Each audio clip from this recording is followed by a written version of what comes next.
Creemos en las teorías conspirativas. ¿Qué está dentro de nuestra biología, en cómo opera nuestro cerebro, en cómo se articulan nuestras emociones, nuestros miedos, que permite que, queriendo o no, vayamos escuchando una voz de algo que a veces intuimos que no es cierto y vayamos confiando en ella poco a poco, agregándonos con otros, generando reales manadas o grupos de personas que siguen una idea que es francamente alocada, desde que la Tierra es plana hasta otras que le adjudican enormes desastres al 5G, por ejemplo. ¿Qué nos pasa a los humanos? ¿Qué nos está pasando también en esta era de tanta información? Parecía que mientras más teníamos acceso al mundo, mientras más conectados estábamos más a salvo, pero resulta que también apareció todo este nuevo riesgo de cómo podían también manipularnos. Con todas estas preguntas y muchas más, las que ustedes mismos aportan, queremos dar inicio a otra jornada del Café del Futuro. Sabemos que existen, llegan a nosotros desde distintas partes. En algún lugar alguien diseñó un plan y le puso play. Yo vi fotos, lo leí en Facebook, me lo enviaron por WhatsApp. Los otros no entienden, pero tú y yo sabemos la verdad. Tenemos que decirles a todos lo que está pasando. Elvis está vivo. Nunca fuimos a la luna. Los Illuminati nos controlan. Las vacunas no sirven. Nos quieren poner un chip en el cerebro. Barack Obama es el anticristo. Los extraterrestres construyeron las pirámides. ¿La Tierra es plana? ¿Por qué creamos y creemos en teorías conspirativas? No dejes que la verdad arruine una buena historia. Hablemos de eso. Café del Futuro, quinta temporada. Jueves 24 de septiembre, 18:30 horas. Y llegó entonces nuestro momento, es jueves 24, son las 6:30 y eso se los puedo asegurar, no es algo falso, no es una mentira y estoy además con dos célebres invitados. Aprovechamos esta oportunidad que nos abrió la pandemia de desanalogizar nuestra transmisión y conectarnos con todos esos talentos que también están más allá de las fronteras de Chile, aprovechar que ahora sí o sí tenemos que ser digitales y poder romper las barreras para encontrarnos con Diego Salazar y Rafael Yuste, a quienes paso a presentar.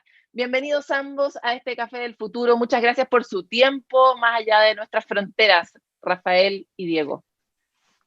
¿Qué tal? ¿Cómo están? Buenas tardes. Un placer. Encantado. Saludos a todos. Bueno, Diego Salazar es periodista peruano. Su trabajo ha aparecido en el New York Times, en Español, en El País, en el Foreign Policy, en el Washington Post, en Ojo Público, entre muchos otros medios. Es autor de un libro que se llama No hemos entendido nada. ¿Qué ocurre cuando dejamos el periodismo a merced del algoritmo? Es además Premio Nacional de Periodismo 2018, exeditor de Perú 21, Etiqueta Negra. Actualmente continúa colaborando para distintos medios como el New York Times en español, Post Opinion y Ojo Público, entre otros. Bienvenido, Diego. Muchas gracias por estar con nosotros. Gracias, es un placer. Quiero presentar también a Rafael Yuste. Él es un antiguo amigo del Congreso Futuro, ya ha tenido varias versiones de viajes a Chile, nos ha colaborado también, es uno de los participantes de la Ley de Neuroderechos para nuestro país, así que francamente estamos muy agradecidos de él. Es neurobiólogo español, su trabajo se ha centrado en el funcionamiento de la corteza cerebral y cómo ésta se daña con la epilepsia y otras enfermedades mentales. También ha trabajado en la adopción de reglas éticas para la neurotecnología y la inteligencia artificial y su incorporación en la Declaración Universal de Derechos Humanos. Es pionero en la aplicación de técnicas de imagen óptica como el uso de fluorósforos de calcio en neuronas, imágenes de 2 fotones de espinas dendríticas y muchas cosas que ni uno de nosotros entiende, pero muy complicadas. Estudió medicina en la Universidad Autónoma de Madrid y en la Fundación Jiménez Díaz. Obtuvo un doctorado de neurobiología en el laboratorio de Thorsten Wiesel en la Universidad de Rockefeller y actualmente es catedrático de Ciencias Biológicas y Neurociencia e investigador de la Universidad de Columbia. Es ideólogo de un proyecto muy interesante al que hemos seguido el paso a través de Congreso Futuro, el Brain Research Through Advancing Innovative Neurotechnologies, que busca a largo plazo desarrollar métodos ópticos y eléctricos para mapear y manipular la actividad de todas las neuronas del cerebro, permitiendo el acceso a datos almacenados en un cerebro de un ser vivo. tiene muchas otras cosas dentro de su currículum que no voy a mencionar, pero con esto, más que bienvenido. Rafael, de verdad, muchas gracias por estar con nosotros. Gracias a ti. Solo quería añadir que soy español y norteamericano, pero mi patria adoptiva es Chile. Me encanta Chile. He ido ya muchas veces, me siento allí como en casa y ahora, aunque estemos separados físicamente, estamos juntos virtualmente, gracias a la tecnología. Agradecemos mucho que te guste Chile, la verdad, porque ha sido un placer tenerte aquí todos los años anteriores y que hoy día estés dispuesto a tener esta conversación en un tono mucho más cercano. Como ustedes bien saben, el Café del Futuro es finalmente un traguito con los amigos en la tarde, pero con un tema científico que nos interesa. Cada vez la sociedad está más interesada en los temas de divulgación porque cada vez nos afectan más directamente. Nunca había habido una relación tan directa entre lo que parece que pasaba en el laboratorio y lo que nos está pasando hoy día en la vida real. Por eso, antes de empezar, les quiero recordar que esta es una iniciativa de la Fundación Encuentros del Futuro, de la Comisión Desafíos del Futuro del Senado de Chile y de Futuro 360 de CNN Chile. Y con eso y sin más, comenzamos. Y quisiera partir sobre la relación, la reflexión general que en parte probablemente inspiró el trabajo tuyo, Diego, y que también ha motivado también seguir adelante con el proyecto Brain, Rafael, en el sentido de cómo operan las personas, cómo operamos las personas en el momento de confiar, por ejemplo, en una teoría conspirativa. Y quisiera que ustedes partieran como desde sus primeras ideas, desde la neurobiología y desde tu propia reflexión, Diego, desde el periodismo. Rafael, parto contigo. Mira, yo puedo hablar de lo que sé, que es del cerebro, pero no soy psicólogo ni sociólogo, entonces tomar todo lo que diga con estos límites de mi propio conocimiento, ¿no? Entonces, el problema de las teorías conspirativas yo creo que tiene que ver con el centro de la cuestión, de cómo funciona el cerebro, cómo funciona la mente humana. Y eso es precisamente el centro de la filosofía, de la historia de la filosofía. Hay dos maneras de ver a la mente humana. Según los empiricistas británicos, y estos son Locke, Hume, Berkeley, la mente humana refleja el mundo. Entonces, nosotros operamos y nos movemos por el mundo y entendemos lo que ocurre porque tenemos aquí un reflejo de lo de fuera, a través de los sentidos, ¿no? Pero la otra manera de pensar, esto tiene que ver con Kant, con el filósofo alemán Kant y los racionalistas del continente, él dijo, no, es al revés. Es el mundo lo que refleja la mente humana. Desde el punto de vista kantiano, lo que vemos lo generamos, lo construimos nosotros dentro. Estamos en el siglo XXI. La neurobiología está demostrando que Kant tiene razón. Que lo que nosotros entendemos como la realidad en la que vivimos, el mundo en el que estamos, en gran medida está construido por nuestro cerebro. Lo sabemos tenemos pistas de que esto es así con experimentos con animales, esto es lo que hacemos nosotros, experimentos con ratones, por ejemplo, pero también con datos de pacientes humanos, ¿no? Entonces, podrías pensar... ¿Y estos experimentos de qué manera lo demuestran? Perdona que te interrumpa, pero ¿de qué manera estos experimentos demuestran que efectivamente lo que vemos afuera lo construimos nosotros?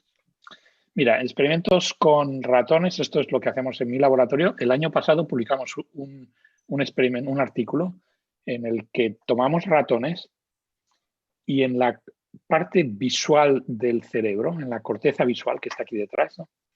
Con láseres les implantamos imágenes de algo que no han visto y se comportan igual que si lo hubieran visto. Entonces, podemos descifrar lo que ocurre dentro y predecir cómo se va a comportar el animal.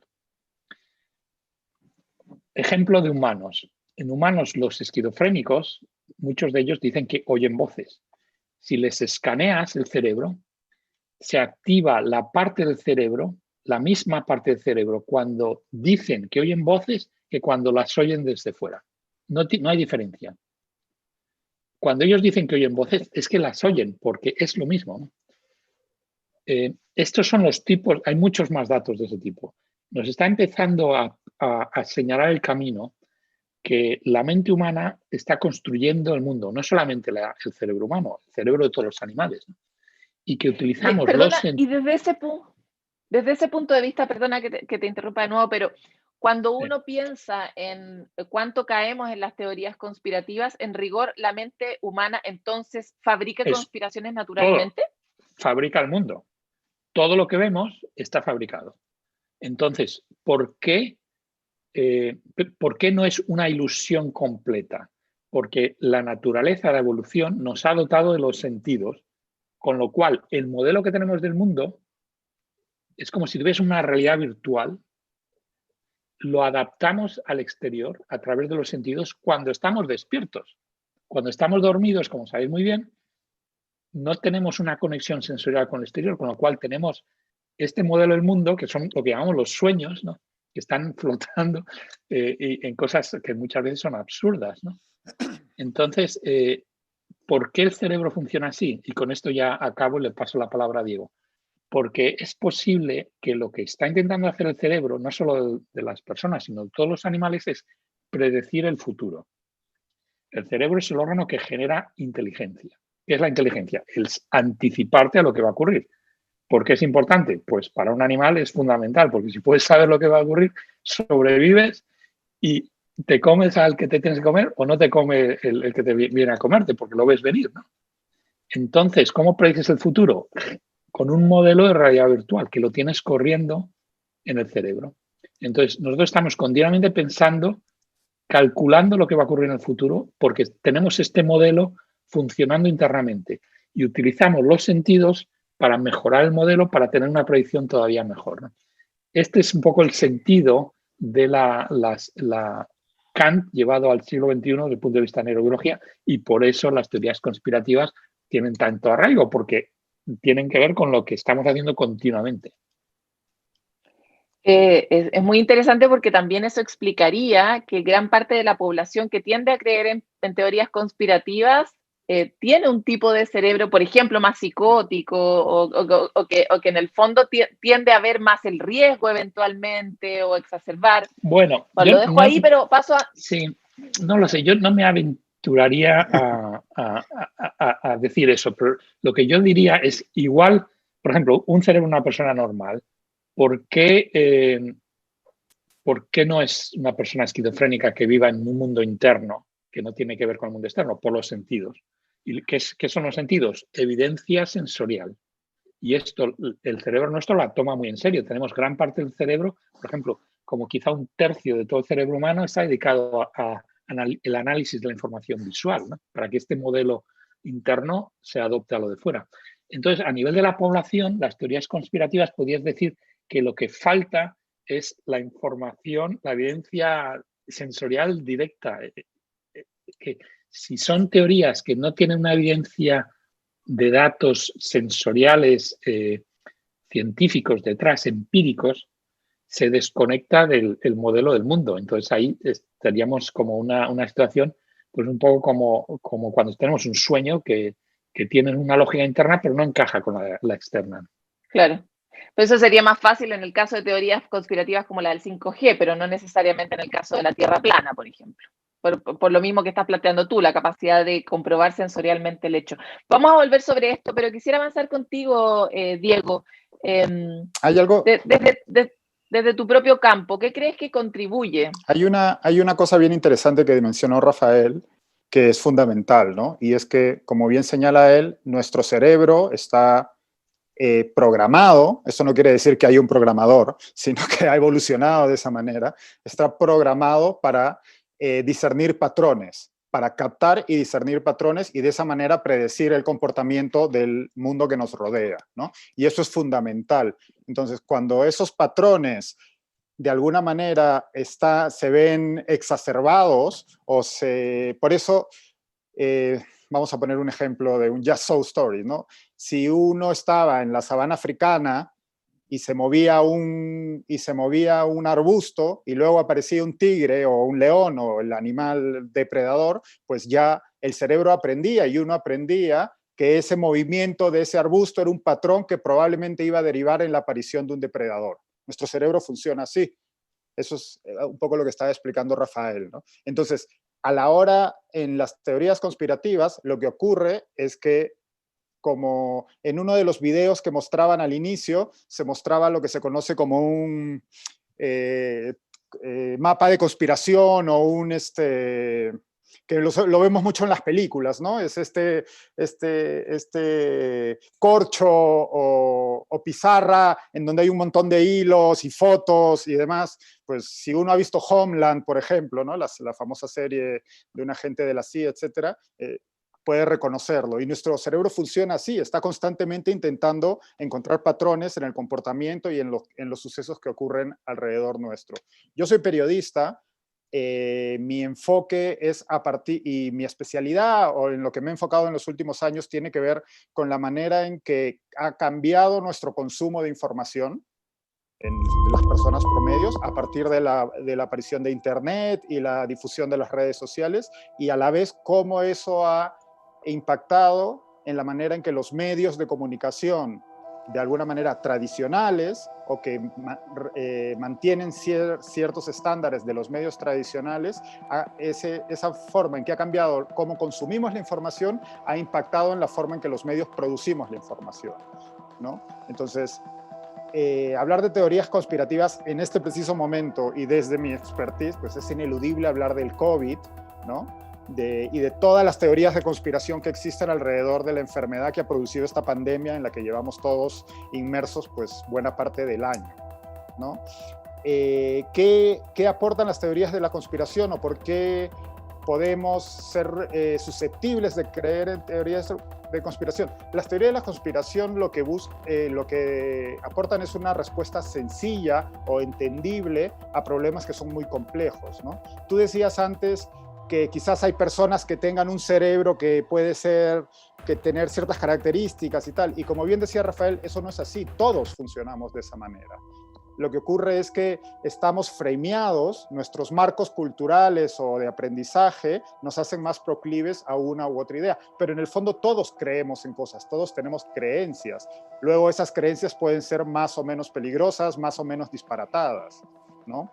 En el caso igual me planteaba, voy a volver sobre mi teoría psicótica después, pero antes quisiera entrar en algo que tú planteas, porque el problema hoy día es que también hay toda una máquina comercial, una cantidad de clics de intercambio que permiten las noticias falsas. O sea, hay un mercado de noticias falsas, un mercado de teorías conspirativas porque generan muchos réditos a los mismos creadores de las redes sociales. O sea, donde uno ve muchas de esas teorías en Facebook, en Twitter, ¿verdad? Como en las mismas redes sociales. Ahí hay que hacer una cuyos distinción. Estímulos están puestos en que uno haga el clic, ¿verdad? No toda noticia, perdóname que te haya interrumpido, pero no toda noticia falsa es una teoría de la conspiración o es parte de una teoría de la conspiración, ¿no? Y en efecto, sí, teorías de la conspiración ha habido siempre y existe amplísima bibliografía al respecto, ¿no? Los seres humanos somos apasionados de este tipo de teorías que, primero que nada, habría que definir qué es una teoría de la conspiración, ¿no? Una teoría de la conspiración, digamos que en su acepción más a pie de tierra, no es sino una visión o una teoría que señala que para determinado evento o fenómeno existe un complot detrás, que normalmente involucra a una serie de personajes poderosos, ¿no? Eso es, digamos, la redefinición más estándar de una teoría de la conspiración. Y esto ha existido siempre, desde la antigua Roma hasta nuestros días.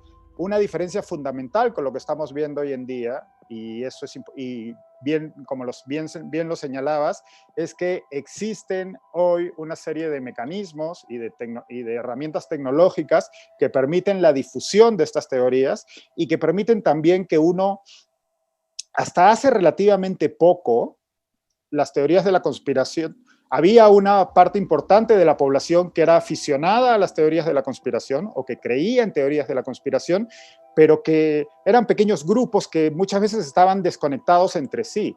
Hoy en día, hacer la conexión de esos grupos es muy, muy fácil y sobre todo es muy barato, ¿no?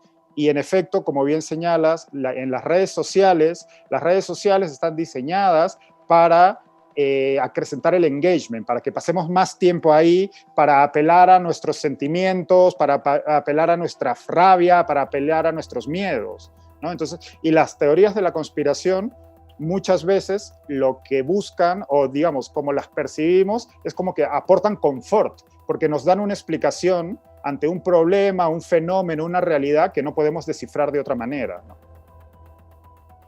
Igual me gustaría, yo tiendo a ampliar el tema porque creo que lo que está un poco a la base de la teoría de esto que nos motivó a hacer el café es justamente esto que pasa en el cerebro, de por qué el cerebro se presta, ¿verdad? Por eso hablo también de noticias falsas, en el fondo de todo ese universo de cosas que en teoría desafían a la lógica, pero sin embargo en las cuales caemos.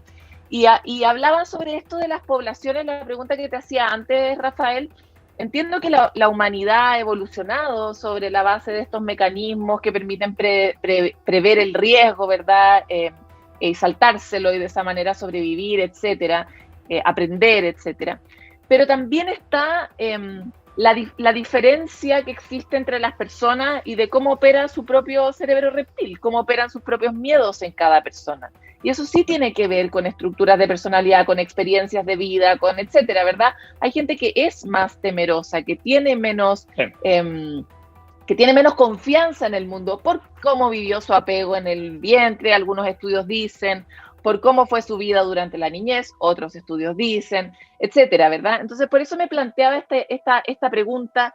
En el fondo, es normal pensar que hay un cierto tipo de la población que siempre va a temer más y que por lo tanto va a estar más proclive a caer en este tipo de soluciones porque su cerebro funciona de una manera más a la defensiva, por decir así. No sé si estoy siendo clara en la pregunta. Sí, no, es perfectamente clara. Además es un punto muy importante y das con una cosa que es cierta, y es que el cerebro humano, como es especialmente grande, de hecho es un cerebro gigantesco.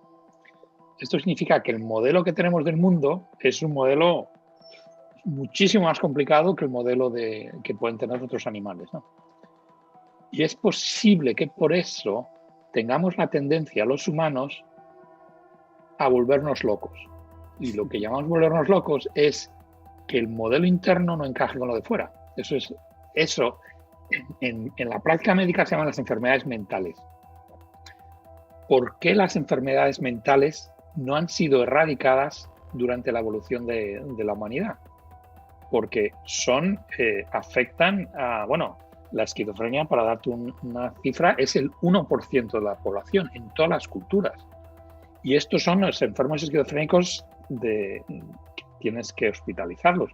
Pero si amplías la definición a lo que llaman los psiquiatras características esquizoides, pues estamos hablando de un 5 o 10% de la población, ¿no? Entonces, desde el punto de vista evolutivo, dicen, pero bueno, ¿por qué va a haber tanta gente enferma y la evolución no ha eliminado esto? En los 180.000 años de la historia de la humanidad se podía ya haber eliminado estos rasgos negativos que tenemos en nuestra genética, ¿no? Entonces, la respuesta no se sabe. ¿Por qué tenemos tanta incidencia de enfermedades mentales? Y lo que estás llamando tú, que en términos médicos lo llamaríamos desórdenes de la personalidad, que no son ya enfermos mentales, pero tienen ciertas características que en la curva de Gauss de la población están ya evidentemente fuera de lo que es la media, ¿no? Entonces, ¿por qué hay tanta gente así? Pues es posible que es el precio que hemos pagado los humanos por tener este modelo tan gigantesco, ¿no? O sea, no puedes tener un modelo tan complejo y no pagar un precio de que muchas veces el modelo no encaja con lo de fuera, ¿no? Sería de la mano. Y de hecho, se sabe que hay una relación entre el genio y la locura. Muchas enfermos mentales son genios, ¿no? O sea, ven cosas y se les ocurren ciertas combinaciones que no se ocurre a la población normal. Entonces es posible que esto que dices tú, que las teorías conspirativas se agarran más a un segmento de la población, hombre, yo creo que vamos a ver, seguro que como la población tiene una distribución gaussiana, hay una distribución de personalidades, pues habrá gente que le dé más por eso que a otra gente, ¿no? Pero lo que yo no querría extrapolar es decir que la gente que cree en teorías conspirativas son personas anormales. No, yo diría no. Claro.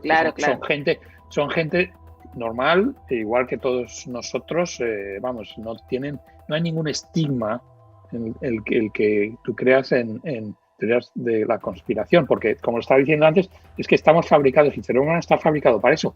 Lo único que hacemos es contar historias. Y ahora llevamos contando historias toda la vida, ¿no? Desde Homero, contando historias, los antepasados nuestros alrededor del fuego, los cuentos.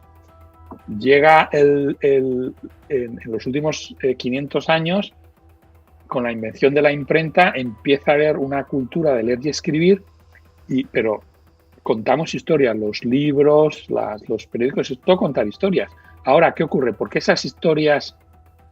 ¿Por qué tenemos un problema ahora con las historias que contamos, que son historias conspirativas, en vez de ser historias que están aferradas a la realidad?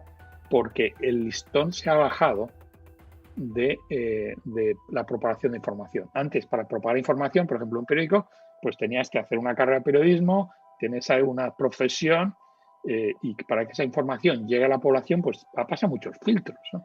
Y ahora, con las redes sociales, de repente, ¡pum!, no hay filtro ninguno. Cualquier persona puede empezar a mandar información. ¿Qué ocurre? Que la población que recibe esa información y tiene un cerebro ya preparado para montarse su historia, pues de repente las historias que se montan no tienen que ver con la realidad, y ese es el problema. O sea, pero yo no estoy... Oye, Rafael, sí.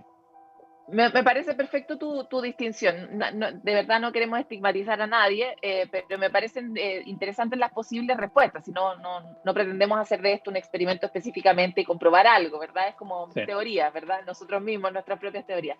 Y me gustaría que desde la neurobiología nos pudieras ilustrar respecto de qué es lo que permite que yo, cuando recibo algo que me hace sentido y que despeja algún miedo, como decía antes Diego, ya sea sobre el origen del COVID o sobre las próximas catástrofes que van a venir, que yo lea esto e inmediatamente mi impulso sea, no sé, compartirlo con alguien. ¿Por qué? Sí.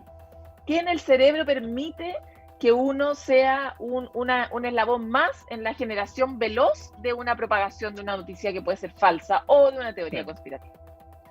Bueno, el cerebro humano, toda la parte de delante, que es específicamente de los humanos, no la tienen otros animales, incluso los primates parecidos a nosotros tienen la parte de delante, pero no tan desarrollada.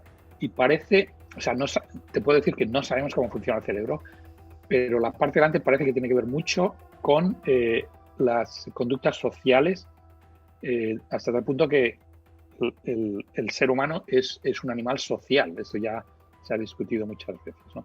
Entonces, es natural que los seres humanos compartan información. Es lo que estamos hechos para hacer esto, ¿no? Ahora, la información que compartimos es información que creemos que tiene mucha importancia, o importancia interna. Y esta importancia interna es porque encaja con el modelo que tenemos dentro. Y esto, cuando ocurre, parece que se libera dopamina y es como un estímulo positivo, que es precisamente el mismo estímulo que te crea placer en otras partes del cerebro, ¿no? Tenemos todo el cerebro lleno de dopamina que se libera cuando, de hecho, esto tiene que ver con los modelos matemáticos de cómo funciona este aprendizaje con la dopamina. Para ajustar el modelo nuestro del mundo, tenemos que liberar dopamina y esto hace que el modelo sea cada vez más viable.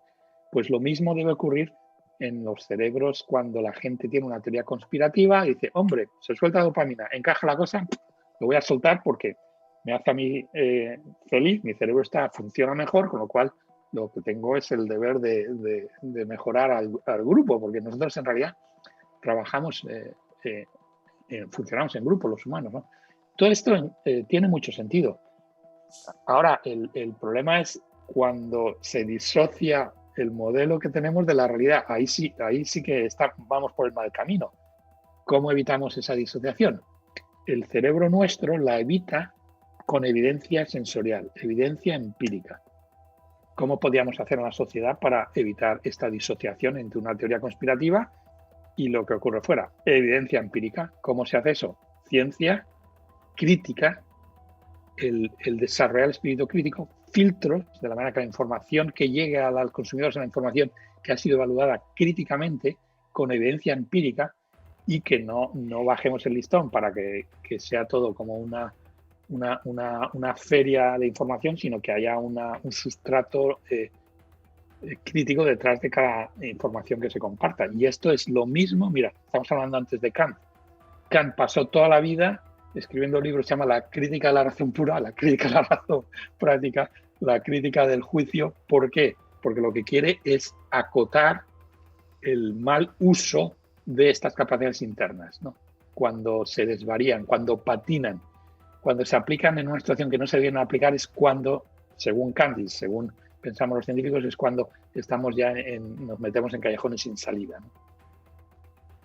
Diego, me gustaría tomar algunas de las cosas que dijo Rafael para llevarte a la siguiente pregunta, y es, ok, el cerebro hace un modelo para tratar de relacionarse más o menos seguramente con la realidad, pero nuestro modelo, a medida que tenemos más acceso a la información, que estamos más conectados a Internet y que el planeta se está volviendo cada vez más complicado, se vuelve también más complejo. Totalmente. Por ejemplo, hoy día dialogamos con mucha información que nos llega por los medios, por la información que nos llega por las redes, pero además tenemos una pandemia, está el cambio climático, o sea, francamente, ¿verdad? Como que la vida nunca se había visto tan amenazante antes. Entonces, ¿de qué manera crees tú que también el periodismo o el rol del periodismo se ha resignificado en este escenario de complejidad? ¿Qué rol podríamos cumplir los periodistas ante tanta información tan inabordable? Finalmente, la vida humana, el día, la cotidianidad, no permite que uno aborde la cantidad de información que ahora tenemos disponible. Sí, digamos que hoy para mantenerse informado uno tiene que ser un doctorado de comunicación y lenguaje prácticamente, ¿no? De hecho, hay este concepto de media literacy, ¿no? Que es una de las herramientas que se ha intentado desarrollar para luchar precisamente contra lo que llamamos noticias falsas, o algunos preferimos llamar desinformación. Pero claro, el problema con esa herramienta de alfabetización mediática es que supone que le estamos pidiendo a todo el mundo que para leer un site informativo se convierta en un crítico de medios, ¿no? Y se convierta en un académico especialista en comunicación. Y bueno, eso es quizás un poco demasiado ambicioso. El problema es que los medios tradicionales, o lo que tradicionalmente eran pues, los medios informativos o periodísticos, por un lado han ido perdiendo relevancia. Señalaba Rafael hace un momento cómo antes existían una serie de filtros, ¿no? Esto es lo que se conoce en el mundo de la comunicación y de la industria de medios como la teoría de los gatekeepers, ¿no? Había una serie de guardianes de la información que filtraban aquello que llegaba a la gran audiencia, ¿no? Y ese era uno de los trabajos que tenía el periodismo. En efecto, gracias a la aparición de Internet y posteriormente y principalmente de las redes sociales, todos nos hemos convertido en receptores y emisores de información, o de contenido, como lo llamamos ahora, ¿no? Y esto tiene varios beneficios, evidentemente. El acceso a información es infinitamente más fácil. Hoy en día tenemos la Biblioteca de Alejandría en el teléfono, podemos tener esta conversación en 3 países distintos a la vez, con miles de personas que nos estarán viendo de 10 países más, pero a la vez tiene también otros factores en contra, ¿no? Y uno de esos factores es que se ha perdido la jerarquización informativa. Y eso hace porque las redes sociales de hecho están diseñadas para eso. Yo en el libro llamo a las redes sociales el reino de la ausencia de contexto, ¿no? No hay contexto y no hay jerarquía. En redes sociales, ya sea en Instagram, en Twitter, en Facebook, etc., en TikTok, es exactamente igual el paper en el que ha trabajado Rafael durante un año junto con 5 colegas, todos especialistas en neurociencia, que el video de gatitos que comparte tu prima, ¿no? Porque en Facebook todo está exactamente al mismo nivel. Entonces, eso hace que sea más difícil procesar la información y sea más difícil confiar. A eso hay que sumarle que la caída de confianza en los medios es algo que ya arrastrábamos de un tiempo a esta parte. No apareció con Internet. Los medios, la caída de confianza en medios ya venía arrastrándose de décadas anteriores, y le tenemos que sumar también la crisis del negocio de los medios, que hace que muchos periodistas y medios trabajen en condiciones precarizadas. Entonces, tengan que producir más información, porque hoy en día un medio, un site de un periódico importante de cualquier país produce una media de 300, 400 noticias o artículos o productos de contenido al día, cuando hasta hace relativamente poco eran entre 50 y 100, ¿no? Pero además lo tienen que hacer con menos personal, con personal menos capacitado, etcétera, etcétera. Y además, una vez ese contenido es lanzado al caudaloso río de Internet y de redes sociales, tiene que competir por la atención de los usuarios con una avalancha gigantesca de información que no existía hasta hace muy poco, ¿no? Entonces, es muy difícil la posición de los medios, porque tienen que competir en peores condiciones cuando su negocio no está vivo, su supervivencia económica no está garantizada, cuando muchos no han sabido adaptarse a los cambios de hábitos de consumo de los usuarios, pero a la vez cuando tenemos tecnologías que permiten que cualquiera sea productor de contenido. Y eso hace que nuestro trabajo sea más difícil. Y a eso le sumamos, y con esto acabo para poder seguir el diálogo y no acapararlo, a eso también le tenemos que sumar que debido a esa situación en que se encuentran muchos medios y a esa suerte de shock en que se encuentra la industria periodística en general, los medios han rebajado en muchas ocasiones, y esto lo puede comprobar cualquier persona aficionada a leer las noticias de los periódicos en cualquier país, han rebajado los estándares que le brindaban confianza a la información que divulgaban, ¿no? Yo, en mi libro nace, bueno, en realidad no nace exactamente, pero yo llevo un blog que se llama No Hemos Entendido Nada, en donde hago análisis y crítica de medios, ¿no? Y una de las cosas que me divierte hacer es rastrear de dónde proviene una noticia o una información falsa, ¿no? Y muchas veces esas noticias sí son teorías de la conspiración, ¿no? Por ejemplo, hay una en el blog, lo pueden buscar, en la que el diario ABC de España repetía una supuesta información según la cual el presidente, el director del equivalente, se me ha ido el nombre ahorita, del equivalente ruso de la NASA, aseguraba o dudaba de que los norteamericanos hubieran llegado a la Luna, ¿no? Y esta nota la replicó la agencia noticiosa rusa, una agencia estatal de noticias rusa, de ahí saltó a varias agencias noticiosas internacionales, de ahí saltó al diario ABC y de ahí saltó a decenas o centenares de periódicos, ¿no?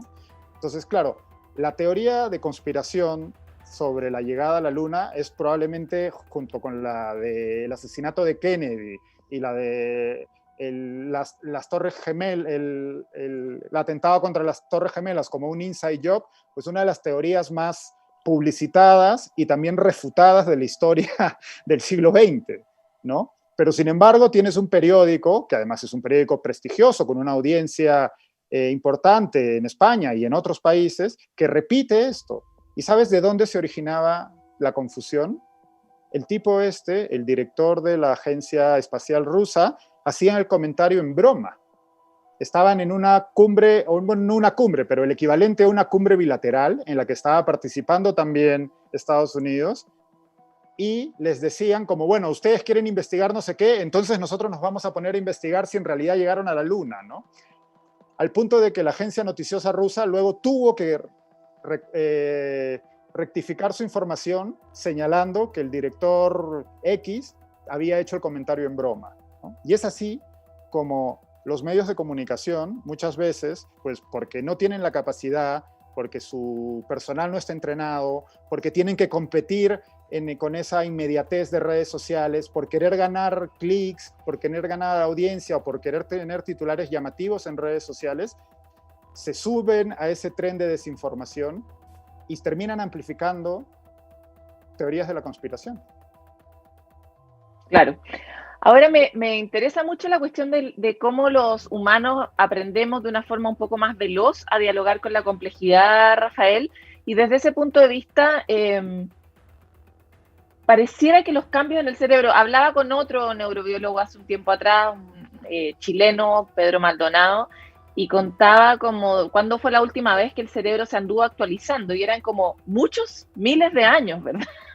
Entonces, ¿qué necesita nuestro cerebro para ir un poco más a la velocidad del nivel de complejidad que tenemos y no morir en el intento, por decir así? Porque el nivel de información, lo mismo que le planteaba a Diego antes, es tal que yo me imagino que el cerebro también en un momento empieza a hacer tilt, ¿verdad? Como que no, tal vez no tiene suficientes herramientas para este nivel de estrés, para este nivel de información y para poder utilizar los mecanismos que nos han permitido sobrevivir hasta acá para que podamos sobrevivir en adelante. ¿Cómo lo ves tú desde tu quehacer? Sí.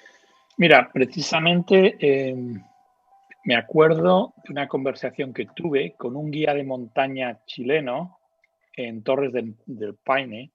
De hecho, se acababa de bajar de una de las torres y casi se congelaron, eran 3, y yo le hablé con él al día siguiente, ¿no?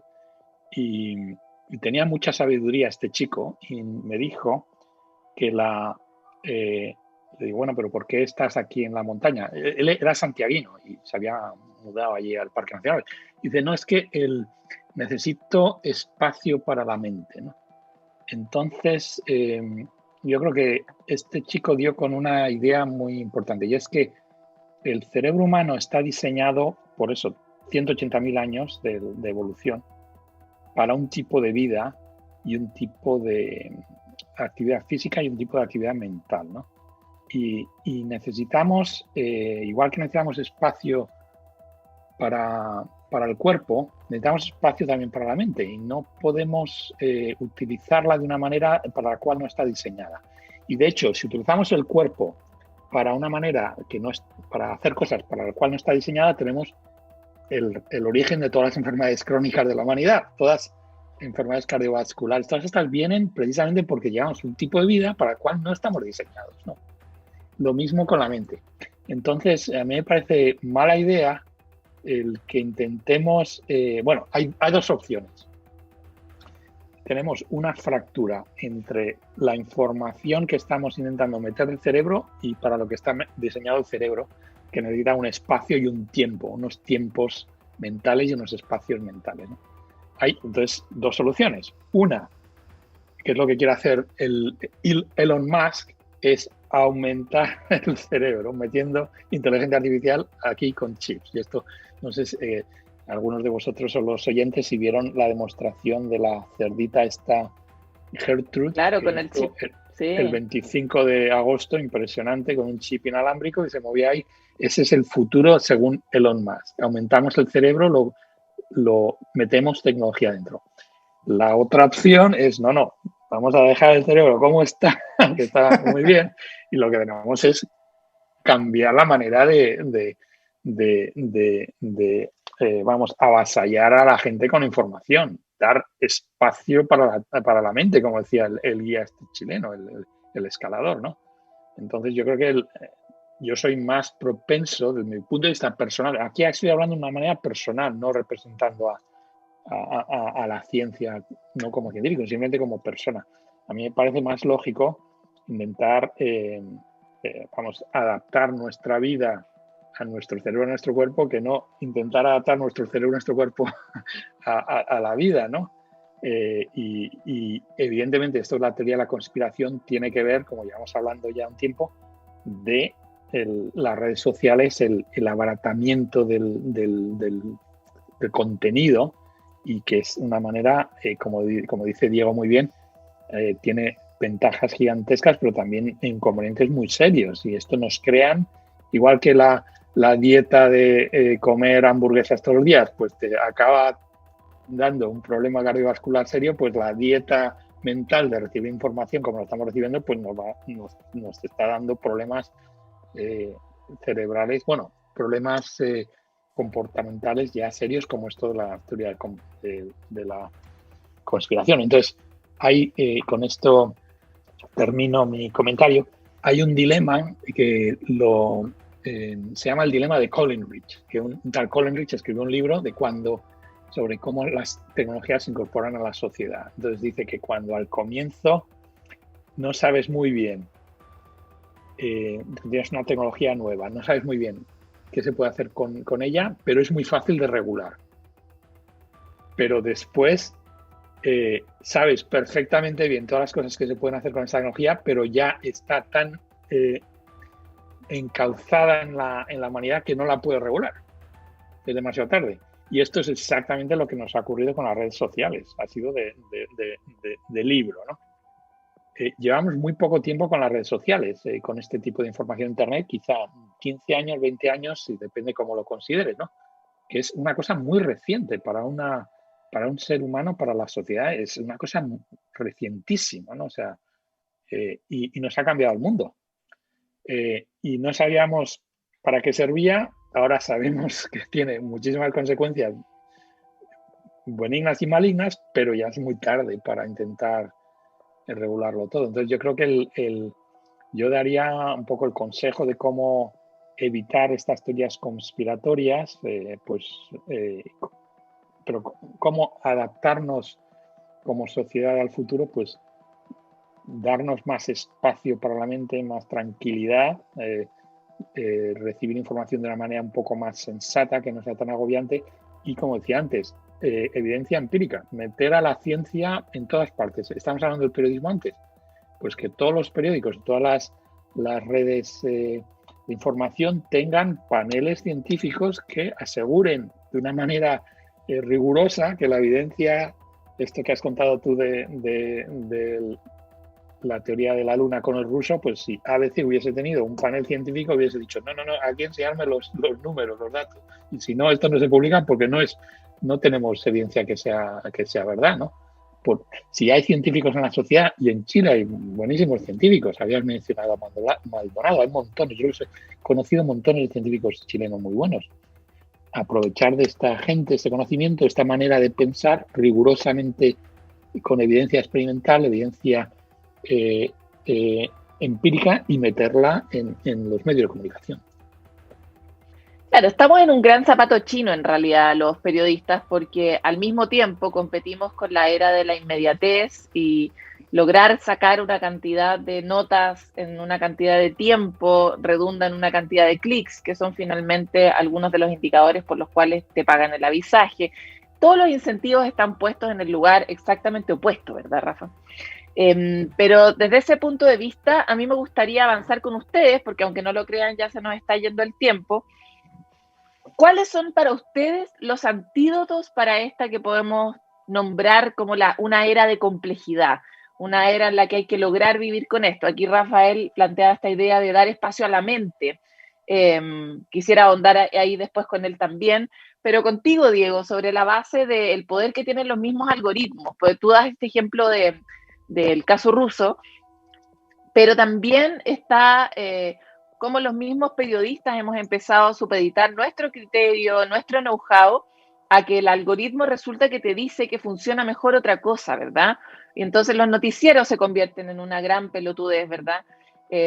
Las noticias también, o cosas que están muy mal hechas, o cosas que están escritas muy a la rápida, en el mismo momento en que estamos necesitando mejor información y de mayor calidad. Es como que son tendencias que no se encuentran, ¿verdad? Entonces, ¿cuáles serían para ti algunos de los antídotos que uno podría recomendar para esta era que en el fondo solo va a seguir avanzando? Mira, lo primero, y escribí un artículo en enero de este año al respecto, lo pueden encontrar, se llama Algunas cosas que aprendí de Internet en 2019 y otros consejos para no volverse loco en redes sociales o algo así. Si lo buscan en mi blog, en No Hemos Entendido Nada, lo encuentran. Una de las cosas fundamentales, y esto es tanto para periodistas como para no periodistas, es no puedes limitar tu dieta informativa a lo que te llega a través de redes sociales.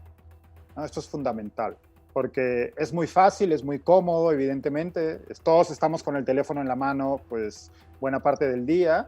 Estamos llenos de notificaciones y de inputs y demás, pero creo que es muy importante para mantener una relación sana con la información, como decías tú antes y también Rafael, creo que es fundamental que sepamos encontrar información fuera de aquella que nos llega por nuestra cuenta de Twitter, por nuestra cuenta de Facebook, por nuestros chats de WhatsApp, por TikTok, por Instagram, etcétera, etcétera, ¿no? Eso es uno. Eso es como, eso es la base de todo. Como además sin Google, ojalá, porque No, entonces o parece sea, como un desafío imposible. ocurre que, no, o sea, sí, evidentemente es difícil también evitar Google, pero digamos que es más saludable buscar uno mismo cierta información o acceder a algunos medios que uno considera confiables porque tiene una relación con ellos ya desde hace un tiempo y conoce algunos periodistas o científicos o divulgadores, ¿no? E intentar acceder.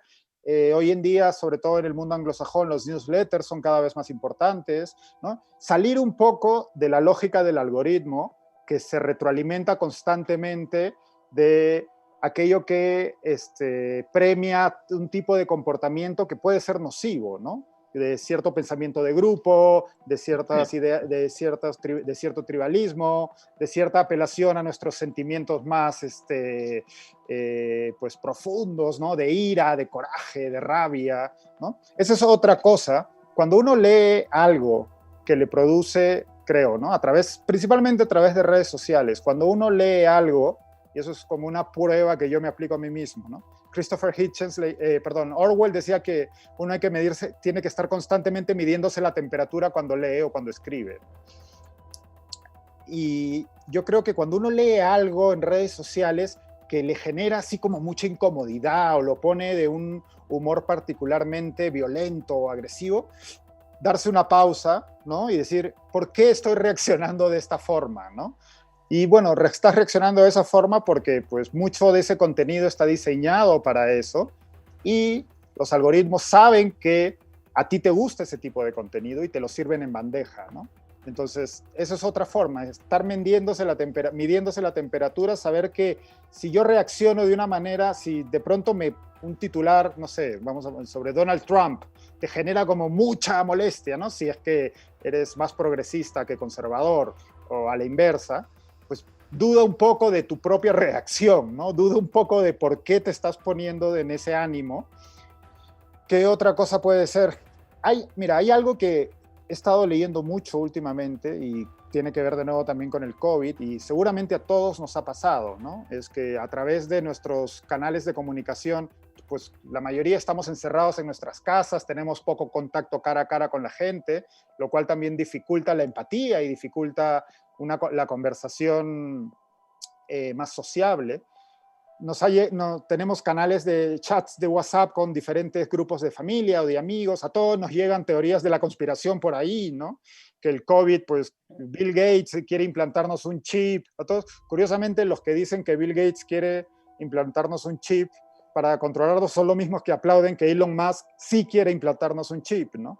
Pero, entonces, pero aunque es más difícil a través de mediados por una pantalla, creo que es muy importante esa empatía y respirar, y porque es muy fácil querer burlarse o agredir incluso de una forma no intencionada a alguien que tiene una creencia que nosotros consideramos o que a todas luces es pues, delirante, ¿no? O demencial. Y creo que es muy importante la empatía y es muy importante saber que nadie cambia de opinión si lo estás insultando, ¿no? O sea, nadie va a decir, ok, sí tienes razón si le estás llamando loco, tarado o idiota, ¿no? Entonces creo que eso también es importante. Herramientas para el diálogo, ¿no? Que es algo que parecemos haber perdido. Totalmente, porque de nuevo, la mediación a través del teléfono y de estas herramientas, como decía Rafael, todo esto es muy reciente. O sea, hasta hace nada, todos aquí creo que tenemos edad suficiente para recordar cómo era el mundo antes de Internet, pero ya las generaciones posteriores no. Y es muy reciente. Y pues evidentemente la evolución del cerebro tarda mucho más, pero incluso como sociedad todavía no estamos del todo adaptados a estos nuevos usos y costumbres, ¿no? Entonces, creo que es importante hacer un ejercicio de empatía, de intentar comprender al otro y de intentar reproducir las dinámicas sociales que tenemos en el mundo offline, en el mundo online, pese a que los incentivos no están puestos en ello, porque estas herramientas están diseñadas para otra cosa, ¿no? Seguro. De hecho, quería volver un poco sobre un pedazo de la respuesta que diste antes, Rafael, que era este comentario sobre Elon Musk. Para quienes no saben, hace poco presentó esta innovación, que es una chanchita Gertrudis, que tenía un chip que le permitiría en el futuro grabar la memoria, ¿verdad? Hoy día está en una etapa muy primigenia, pero la idea es que en el futuro uno pudiera almacenar ahí memoria. Y eso combinado con inteligencia artificial, etcétera, podría eventualmente ser un capítulo de Black Mirror, básicamente algo que muchos de ustedes pueden haber visto. Y tú hacías este comentario, Rafael, respecto de que no estamos teniendo el tiempo para analizar el impacto de la tecnología y la tecnología se nos está metiendo por debajo, ¿verdad? Es como una olita que va subiendo, no nos damos cuenta que estamos mojados hasta que de verdad ya la tenemos arriba. Y eso pasa con el chip de la oreja de Gertrude, pero también pasa, y mucho más, y sin darnos cuenta, nos ha pasado con el mismo avance que han tenido las herramientas tecnológicas de las que somos presa. Lo han demostrado casos como el de Cambridge Analytica o este nuevo documental que acaba de estrenar Netflix de Social Dilemma, que muestra estas cosas de las que estamos hablando, las burbujas, los incentivos y las otras cosas que estamos dando a cambio de participar de estas redes sociales.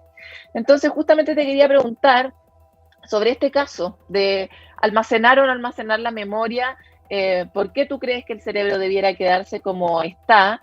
Y desde ese punto de vista, ¿qué otros antídotos, aparte de darse el tiempo, en este caso lo voy a agregar, deduciendo de lo que estás diciendo, darse el tiempo como sociedad para hablar de la tecnología, pero qué otras cosas uno podría en la vida cotidiana llevar a la práctica para manejar la complejidad, para enfrentarse a los nuevos desarrollos de la tecnología y ser partícipe de ello y no una víctima, etcétera? Como que me gustaría conocer un poco más tu reflexión. Acá hay muchos admiradores tuyos que han planteado que les encantaría saber un poco más tu opinión, Carolina Venegas, entre ellos. Sí, vamos, yo creo que yo no sé, no soy nadie para decir si la humanidad tiene que hacer una cosa o la otra. Tenemos la opción vamos a tener la opción de aumentarnos cerebralmente con neurotecnología. Igual que los teléfonos como el iPhone nos han aumentado, nos han permitido llegar a una ciudad donde no hemos estado nunca, le das a Google Maps y te manejas en coche, en auto, igual que o mejor que una persona que lleva ahí toda su vida, ¿no? Entonces es una aumentación. La aumentación nos va a venir al cerebro. Eso nos puede convertir en un tipo de especie más desarrollada. Ahora, ¿debemos hacerlo sí o no? Yo creo que le corresponde a la sociedad tomar esa decisión, pero lo que sí defiendo a ultranza es que es un derecho humano el que, si ocurre esa aumentación, sea una aumentación con acceso equitativo a la aumentación, que esté basado en el principio de justicia, que no sea vamos a aumentar a las personas que tengan más dinero, como quiere hacer más, porque lo que quiere es venderlo y ganar dinero. No, que esté basado en el principio universal de justicia, un acceso equitativo, ¿no? Y que por eso promovemos los neuroderechos como unos derechos humanos nuevos que no están en la Declaración Universal del 48, que no se ha tocado desde entonces, y ahora tenemos tecnología que nos va a permitir manipular, descifrar el contenido de la mente humana y aumentar cognitivamente a la gente, ¿no? Entonces, desde el punto de vista de antídotos, yo estoy de acuerdo con muchas de las cosas que ha dicho Diego. Y de hecho, yo haría otra vez comparar esto con la medicina, ¿no? En la medicina, los problemas que puede tener el cuerpo, por ejemplo, la dieta, ¿no? Pues la dieta consiste, pues el animal tiene que comer calorías, ¿no? Meter calorías para tener más energía, ¿no? Entonces llega un momento de la humanidad que se desarrolla la comida basura, alto contenido calórico, pero tiene sus problemas. Entonces, ¿qué ocurre? Que dan problemas, enfermedades cardiovasculares. ¿Qué ha hecho la medicina? Y le ha llevado mucho tiempo, décadas, la medicina, llegar al punto a entender las consecuencias negativas de este tipo de comida. Pues hay restricciones en la comida basura. De hecho, en Chile sois pioneros, la ley de etiquetado, la famosa ley de etiquetado. Si vendes comida basura en un colegio, pues ahí tienes un problema gordo legal, ¿no? Vamos a pensar ahora de la información como dieta, pero en vez de ser dieta de calorías, son dieta mental. Imaginar, y hemos descubierto la dieta, la comida basura desde el punto de vista de los datos, ¿no? Y como estamos hablando, y ha dicho Diego muy bien, pues tienen problemas secundarios, ¿no? imaginaros en el futuro una ley de etiquetado, una etiqueta negra, esta fuente de información, etiqueta negra, comida basura. No, si la metes dentro de un colegio, a la cárcel, igual que ocurre esto, ¿no? Pero lo digo con intención, ¿no? ¿Cuál sería antídoto, de receta para evitar todo esto? Desarrollar la crítica. Como he dicho, desde Kant hay que ser críticos, hay que tomar evidencia y juzgar las cosas que te recibes y decir, no, esto sí, esto no, porque no encaja con lo que yo sé, ¿no? ¿Y cómo sabes eso? Meter más ciencia, ya lo he dicho antes, avanzar con sensatez hacia el futuro. Esto que ha dicho Diego, estoy completamente de acuerdo. Contacto social, en la vida en la comunidad. Estamos fabricados, nuestra mente y nuestro cuerpo, para un tipo de vida y no podemos olvidarnos y pensar ahora que somos superhombres, no, tenemos el mismo hardware que tenían nuestros antepasados hace 100.000 años. Entonces, tenemos que ajustar el tipo de vida a lo que llevamos puesto en el cuerpo y en la mente. Comida sana, dieta sana mental, ¿no? Volver a las raíces. Esto es una cosa que también la sociedad, el mundo globalizado, hemos perdido un poco la pista con esta ansiedad de viajar y ir a hacer todo rápidamente, pues se nos ha olvidado un poco los principios, ¿no? Las raíces, de dónde venimos, y esto nos importa muchísimo mentalmente, ¿no? La estabilidad psíquica, esto tiene que encajar con que estés en una situación, una sociedad donde te soporte, te nutre, porque somos animales sociales, ¿no? Pues eso, acabaría con la receta de tranquilidad. Hay una expresión en euskera, en vasco, lo dicen lasai, lasai, que es como tranquilo, tranquilo. Lo dicen 2 veces para que tenga como más efecto, ¿no? Pues hacer las cosas despacio, pero con tranquilidad, ¿no? Un poco el darnos a nuestra misma mente espacio que queremos para ser felices. Es interesante lo que dices porque de alguna manera voy a relacionar 2 cosas. Por un lado, también Carolina Venegas plantea esta idea de la fatiga del fit, que es un concepto que ya se está compartiendo a través de los medios, que es esta sensación de que uno de repente ya está agobiado del mismo tic que tiene de revisar las redes sociales o de revisar los medios, ¿verdad? Y ya están surgiendo estas iniciativas de despégate un poco, apaga el celular, desconéctate 2 horas antes de acostarte o eventualmente ten unas vacaciones completamente desconectado, ¿verdad? Como que Mira, es como que una cosa, hubiéramos colapsado. Una cosa, perdona que te corté, pero es que a la señora Venegas le recomendaría meditación. Es una cosa que no hemos hablado de esto, pero es la receta, bueno, no diría perfecta, pero es una buena receta para todos estos problemas. Porque eso te permite precisamente lo que dices tú, el desconectarte, el ver las cosas con tranquilidad, el dejar en tu mente que en reposo, que se vayan los sedimentos de todo lo que has recibido, que se vaya un poco reposando, porque está todo turbio, ¿no? Perdona que te haya cortado, es que no. No, me encanta. Tu rol es contarme, el mío es hacer que me cortes, así que está todo bien. De hecho, me pareció súper buena tu analogía con la ley de etiquetado, porque pasa que no tenemos suficientes alertas sobre lo que nos está pasando, ¿verdad?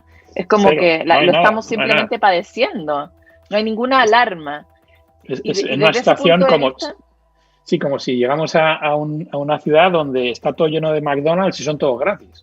Entonces, y tienes hambre, te pones a comer hamburguesas o comida basura hasta que explotas, te mueres, ¿no? Estamos en una situación de agobio de información que es gratis, además, ¿no? No tenemos que... entonces, es una saturación, un empacho, ¿no? Sí.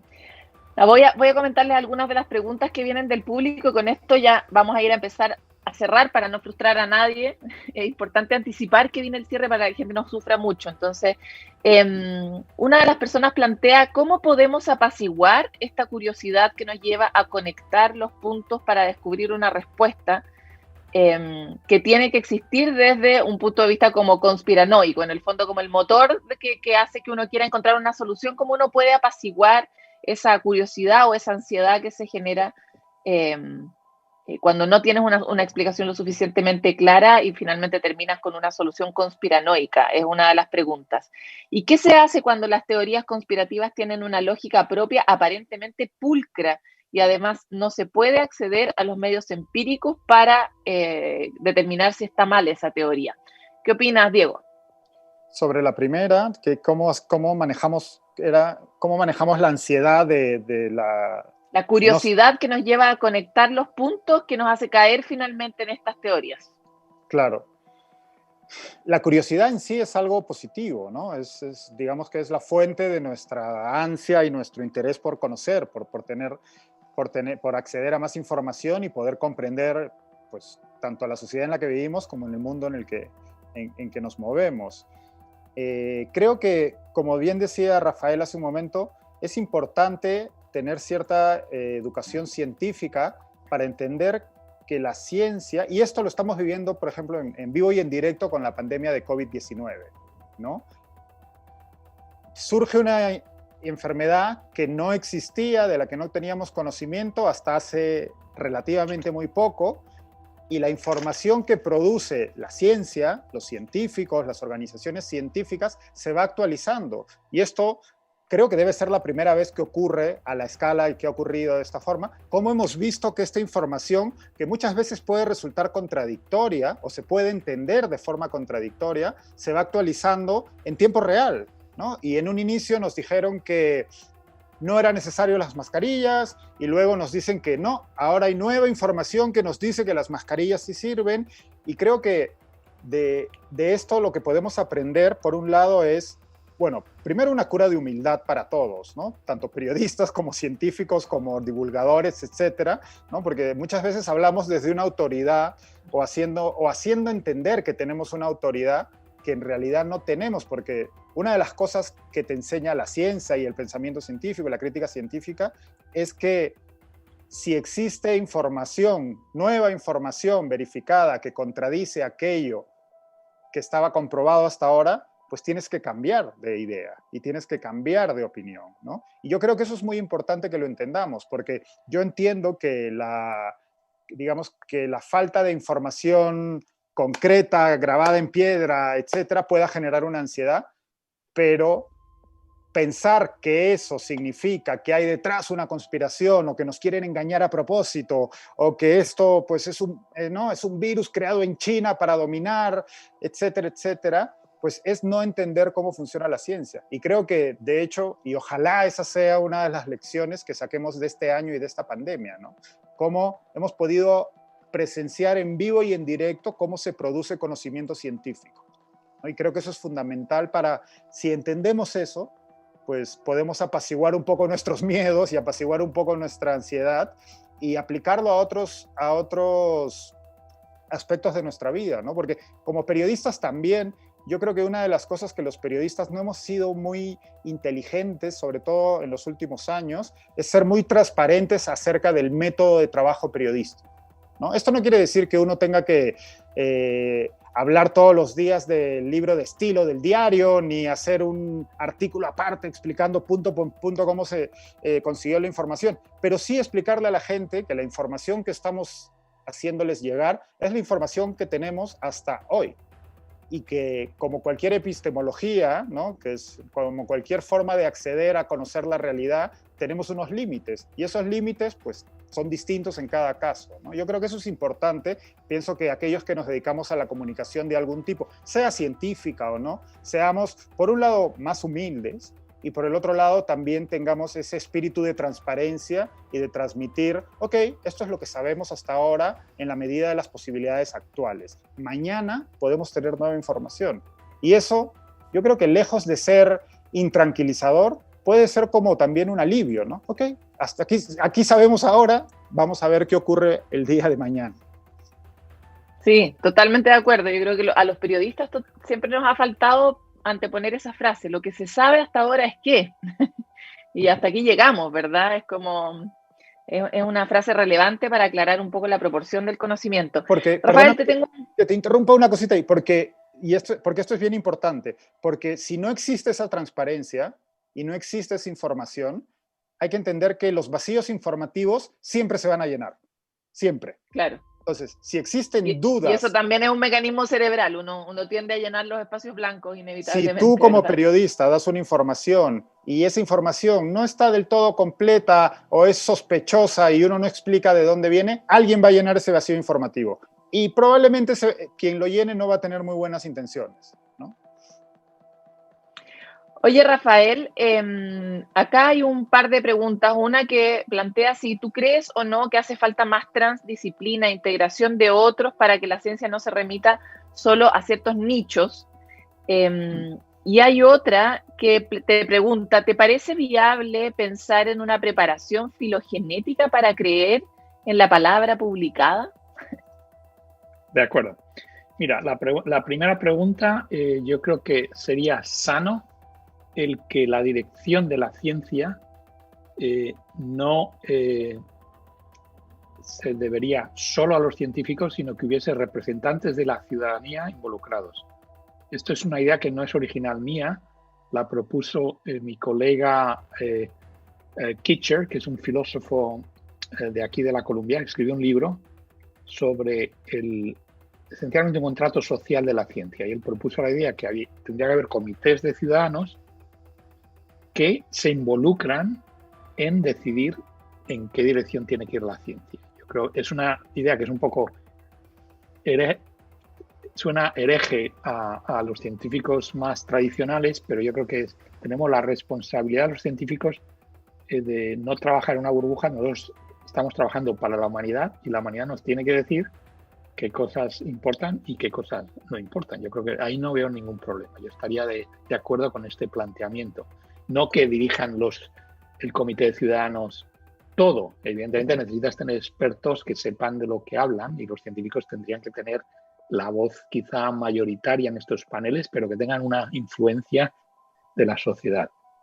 Con respecto antes de que pases a la otra pregunta, espérate, antes de que pases a la otra pregunta, quisiera contar un caso que también conocimos en el Congreso Futuro de Marcus Gabriel, que es un filósofo alemán que hace sus experimentos, su trabajo de laboratorio, justamente juntar a un grupo de científicos que trabajan en el filo, ¿verdad? En el borde, en CRISPR-Cas9, edición genética, o en temas de inteligencia artificial, etcétera, y al frente pone un panel de filósofos en este caso, que les hacen preguntas a los científicos sobre por qué hacen lo que hacen, para qué hacen lo que hacen, ciertas preguntas que parecen estar medio fuera de la investigación científica, ¿verdad? Y que podría también un poco complementar esto que plantea tu colega, ¿no, Rafa? Sí, bueno, yo lo decía de una manera mucho más simple, simplemente a los ciudadanos, pero los ciudadanos de a pie, ¿no?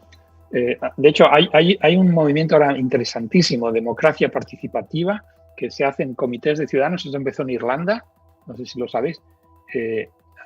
Escogen 100 ciudadanos al azar dentro de gente que se ha ofrecido voluntaria para participar y les encargan un tema. Por ejemplo, cambio climático. 100.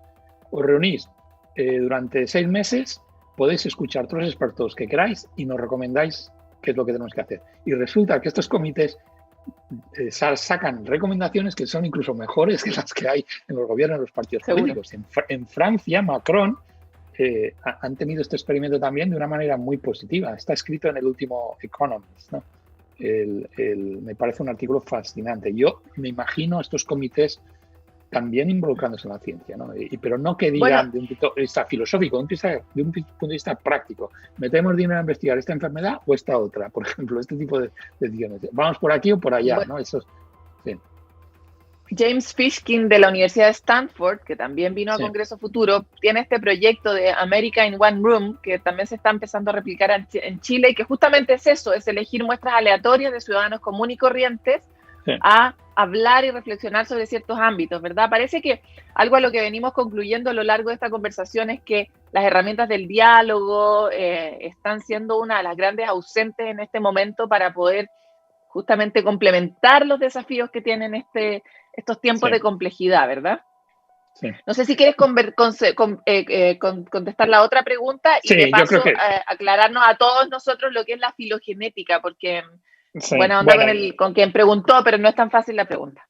Sí, le debemos respeto a la persona que ha hecho la pregunta y la voy a contestar en la mejor manera que pueda, ¿no? Por lo que he entendido, la filogenética, la manipulación filogenética, que sería un poco manipulación de la especie humana, el de llevarnos hasta un camino mejor. Yo creo que vamos a ver, yo creo que no estaría, me parece muy complicado, lleno de problemas. La receta me parece mucho más simple. Primero, la curiosidad es buena. O sea, a la persona que has preguntado antes que si debemos atar la curiosidad, no. La curiosidad es una herramienta fantástica. No vamos ahora a tirar a la curiosidad a la basura, que es peor el remedio que la enfermedad, ¿no? Pero en esta situación tenemos de las teorías conspiratorias como un caballo desbocado. Entonces lo que necesitamos es disciplina. Igual que a un caballo le tienes que tener disciplina, pues igual, disciplina crítica. Y todas las personas del mundo tienen en su cabeza la capacidad de ser crítico, de evaluar información y dicen, sí, no, pues ¿sabes qué? Me parece que sí, me parece que no.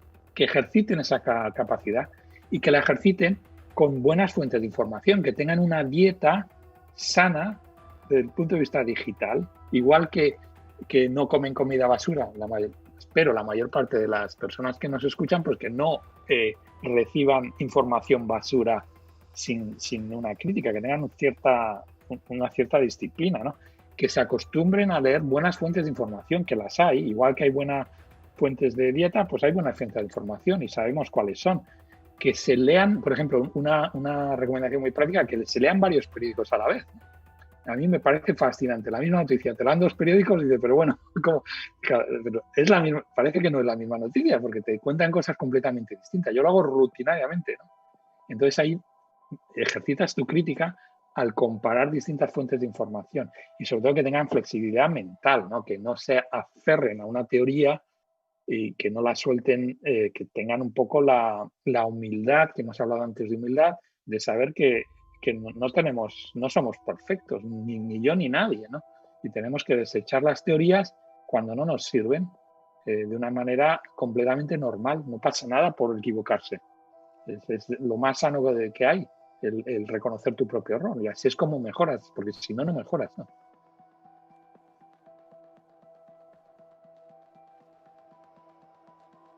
Ok. Bueno, pues hemos perdido a la paloma. Pues Diego, yo creo que tú y yo estamos de acuerdo en prácticamente todo. Sí, como debate no servimos mucho, la verdad. No somos muy buenos debates. Leemos los mismos periódicos o estamos hablando de la misma. Aquí Oye, parece que Elon Musk me cortó la comunicación. Sí. Mark Zuckerberg no te... Sí. Así que me acabo de subir a través del celular porque la persistencia es lo último que se pierde cuando uno trata de comunicar ciencia. Muy bien. Oye, bueno, igual vamos cerrando ya, pero tenía una pregunta más para ti, Diego, y es, ¿cuáles son las herramientas, además de estas de buscar tu misma información y tus propias fuentes, que tú recomendarías para estar más a salvo de la propia burbuja? Por ejemplo, he escuchado gente que se dedica a seguir gente con la que está en total desacuerdo en las redes sociales. Sí. O cosas de ese tipo. ¿Qué tipo de prácticas podrían mantenernos más a salvo de nosotros mismos y nuestra burbuja?